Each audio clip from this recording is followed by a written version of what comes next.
We are back with another episode of Phillie Phanatic Dudes. I'm really excited to talk about the Phillies and 76ers today, while Jeb will be talking about the Eagles.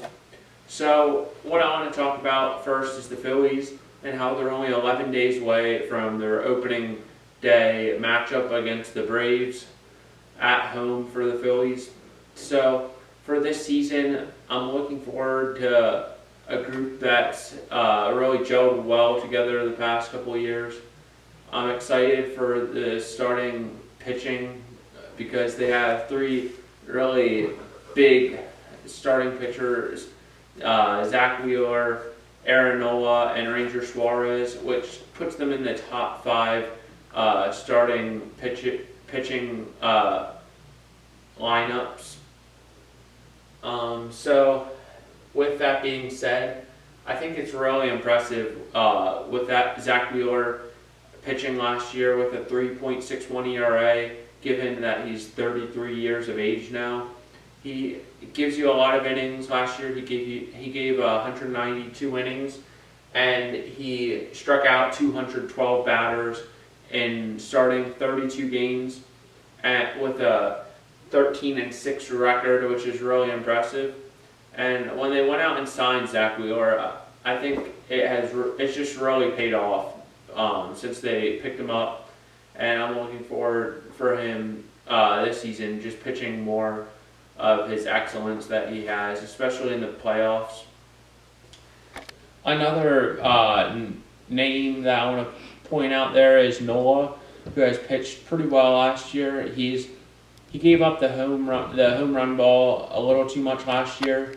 He gave up about 25 homers last year, which is too much. But I think his pitching, style that he pitches with, I think is really good. I like that he goes to that fastball and has a lot of trust in his curveball, which was the reason he gave up a lot of home runs last year, was kind of due to his a little bit of lack of command in the curveball and a little bit of a flat fastball.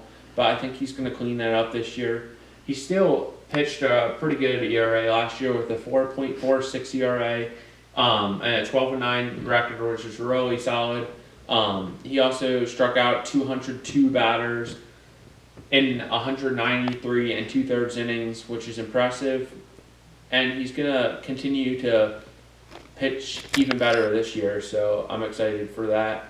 Is Ranger Suarez, who's one of the best defensive pitchers out there. Last year he pitched really solid, a 4-6 record with a 4.18 ERA, 119 strikeouts, and 125 innings of work. So with his style of pitching, he likes to throw that changeup a lot. Changeup, curveball, fastball are the main pitches for him. And with those pitches, I think he gets them. Because his fastball and changeup look so similar, yet the changeup 6 miles an hour slower than his fastball. So I think that just gets the timing of the hitters off. Just that little fraction of a second, which really gives him a lot of strikeouts with that pitch. And he trusts that changeup a lot. It's a nice pitch because it's down in the zone and it stays away from right-handed batters. So I think that's a good pitch for him, and he needs to continue just to trust that pitch. Last thing I want to talk about with the Phillies is their lineup. I just want to talk about the ideas of Trey Turner possibly leading off instead of Kyle Schwarber, due to the speed that Trey Turner has on the base paths and the ability to steal a lot of bags due to his speed, and just putting the defense in a tough position when he's on the bases. So I understand the power of Kyle Schwarber and making the starting pitcher really have to pay attention to his bat, and they can't just give in to him. They have to really focus with the batter number one.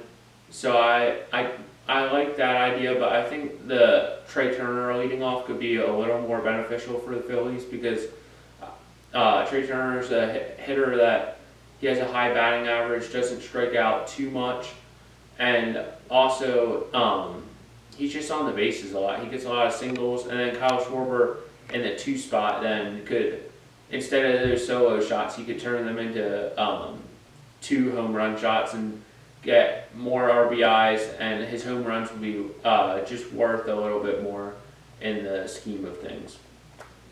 Alright, so now I'm going to talk about the 76ers. So I think the biggest thing for them going forward is just staying afloat while Embiid is recovering. He should be back by the first or second week of April. So they just need to keep on winning games, win games a little more often than they have, because the last 10 games they've been like 3-7. So they just need to improve a little bit upon that. Another thing is, I think defensively the team has lacked getting back when the offense has just been on a fast break. They need to close out more on the 3-point shots and limit the 3-pointers, because I think that's been a big reason in part of why the Sixers have lost a lot of games with Embiid out. I think defensively they just haven't had enough speed to get back, and they haven't closed out on those threes. They've left open a lot of 3-pointers, which is just can't happen for them going forward.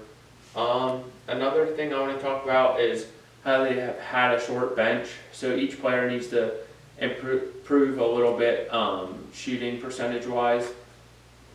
I think overall they've done a nice job getting everybody in sync with this group.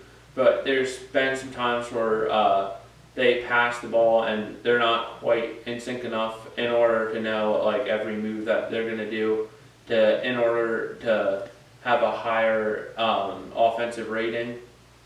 I think the team hasn't been. I think they just need to improve overall, because now they're in the 7th spot and they want to be in that 6th spot so they don't have to play in the play-in with the 7 to 10 seeds. And I'm looking forward to when Embiid gets back, just playing at the skill level and skill set that he was before he was injured. And I hope that they can, when he gets back, that they can really move forward in the playoffs, get deep into the playoffs, and have a good playoff run, hopefully winning a championship. You know, Jason Kelce and Fletcher Cox, they mean so much to the city of Philadelphia from everything they've done, from the early 2010s and their drafting all the way to now when they retire here in 2024. And it's rough. I mean, you look at what they've accomplished, bringing home a title, the only Super Bowl title in the Eagles' history, and, all their individual stats. I mean, Jason Kelce's a no doubt first ballot Hall of Famer. I mean, it's not even close. One of the best centers of all time. And Fletch, I don't know if he's first ballot, but I think he's going to easily get in there at some point as well. So, their accomplishments as an Eagle, I mean, they go down as top 5 Eagles of all time. I mean, there's no doubt about it. I mean, Kelce's going to get a statue at some point. Cox, maybe. Both meant so much to this city and to this organization. They went through so much. So many different eras of Eagles football, from the Wentz era to the Foles short era, to now the Jalen Hurts era, and different coaches mixed in with Chip Kelly and Peterson and Sirianni. So they've both went through so many ups and downs throughout their entire career with the Eagles, but they always remain consistent. They always remain lovable. They always were so easy to root for, because they were not only good, but they just respected the city. They understood what it took to play in the city of Philadelphia. It's not easy. But when you do what they do, I mean, if anyone wants to succeed in Philadelphia, they are the perfect guys to basically take after. I mean, they really understood what the city of Philadelphia is, and it's tragic because it's, the Super Bowl team for 2017-18 is almost all gone now. Outside of Brandon Graham, Lane Johnson, Elliott, but there's very few left now, and it kind of sucks. But I love those guys, and I wish the absolute best for them, and I hope that they continue to have just great retirements. And then you look at what they added now, though. Even though those two are gone, I think Howie Roseman continuing to be one of the best GMs in football. I mean, he's just so good at knowing that their window's open. Last year was a brutal finish. Everyone hated it. But at the end of the day, they were 11-6, finished, in the first round, and that's a down year for this team. That shows you that this team knows that they need to win. Last year was a down year. For a lot of teams, that's a great year. This team knows that its window is now, so going out and getting Saquon Barkley is huge for this organization. I mean, he is a massive piece to go out and grab. I mean, one of the best running backs in the game easily. It's not even close. You get him away from MetLife, one of the worst stadiums in football. You bring him to the Link. You bring him on an offensive line that's top 5 in football. You bring him on a team with an offense that's already stacked. And now you have so many weapons because you have 2 of the top wide receivers in the game. You have one of the better tight ends in the league in Dallas Goedert. And you add a running back now who's one of the best. I mean, Jalen Hurts and this offense have so many weapons. They can kill you in so many different ways. And I think that is just unbelievable. And I know a lot of people have talked about the defense still needs to be addressed. And I think they're getting there with some of the signings they've had. I mean, I love that they're bringing back C.J. Gardner-Johnson.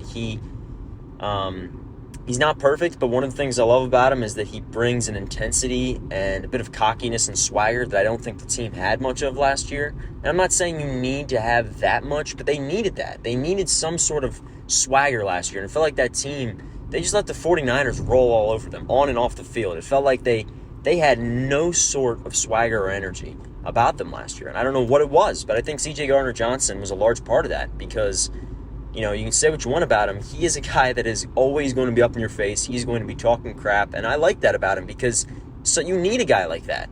And he backs it up. He's one of the better cornerbacks in the game, I think. So I love getting him back. I know it was kind of weird and controversial the way it ended last year, him going to Detroit and all that, but I'm so excited to have CJ back. I think he's such a huge weapon. They still have other things they need to address. I know they went and got a linebacker. I still think they could maybe in the draft go out and get another linebacker because I don't think the linebacking position is anywhere near their strong suit. But you look at the rest of the team, it's starting to shape up. Extending Jake Elliott is a massive, massive deal. I'm really excited about that. I mean, one of the best kickers in Eagles history, if not the best. What he's accomplished is unbelievable.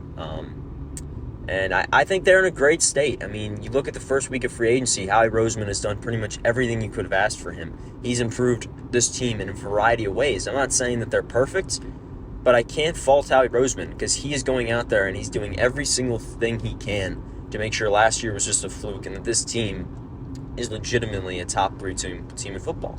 He wants another ring. Howie Roseman knows if he gets another ring, he's going to go down as one of the better GMs in football history. For what he could accomplish. I mean, getting 2 rings is no easy feat. So I'm really excited.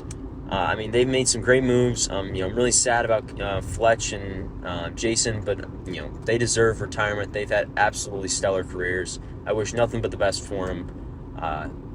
Eagles legends forever, and I cannot wait to see what Howie Roseman continues to pull off in the draft being about a month away. I just want it to be September now. And watch them play because I think the offense has the ability to be something truly special.